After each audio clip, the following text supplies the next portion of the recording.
Selama berabad-abad, di ujung barat dunia Islam, pernah berdiri sebuah peradaban gemilang di tengah Eropa.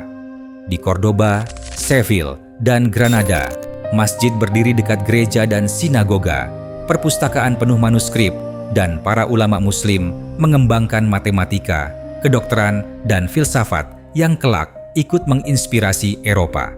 Peradaban itu bernama Al-Andalus. Tapi, kejayaan itu tidak runtuh dalam semalam. Kekhalifahan pecah menjadi kerajaan-kerajaan kecil bernama Taifa yang saling bersaing.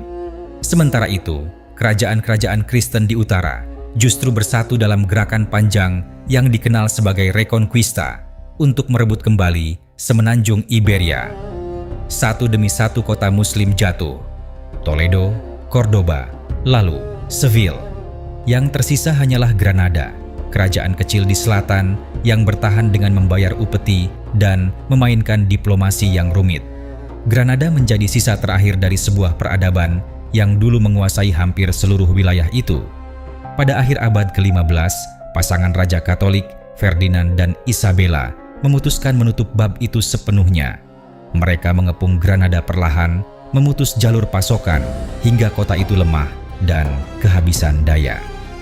Pada 2 Januari 1492, Sultan terakhir, Abu Abdillah Boabdil, menyerahkan kunci kota. Sejak hari itu, kekuasaan Islam di Spanyol resmi berakhir. Awalnya, perjanjian penyerahan Granada menjanjikan kebebasan beragama bagi Muslim dan Yahudi. Tetapi, janji itu tidak lama dijaga. Dalam beberapa dekade, tekanan meningkat, pemaksaan pindah agama, pelarangan bahasa Arab, pembakaran buku, hingga pengusiran massal terhadap Muslim yang dikenal sebagai Morisco.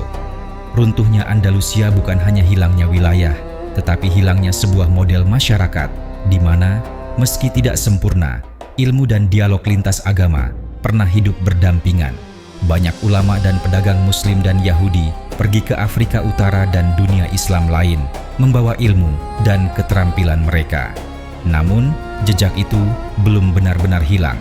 Alhambra di Granada, sisa-sisa masjid yang diubah menjadi gereja, dan kata-kata Arab dalam bahasa Spanyol adalah bukti bahwa peradaban ini pernah ada. Andalusia mengingatkan kita, sebuah peradaban bisa runtuh bukan hanya karena musuh dari luar, tetapi juga karena perpecahan dan hilangnya visi di dalam. Pertanyaannya, apakah kita hanya akan menjadikan Andalusia sebagai cerita sedih untuk dikenang atau sebagai cermin supaya ketika Allah memberi kesempatan membangun kejayaan lagi, kita tidak mengulang kesalahan yang sama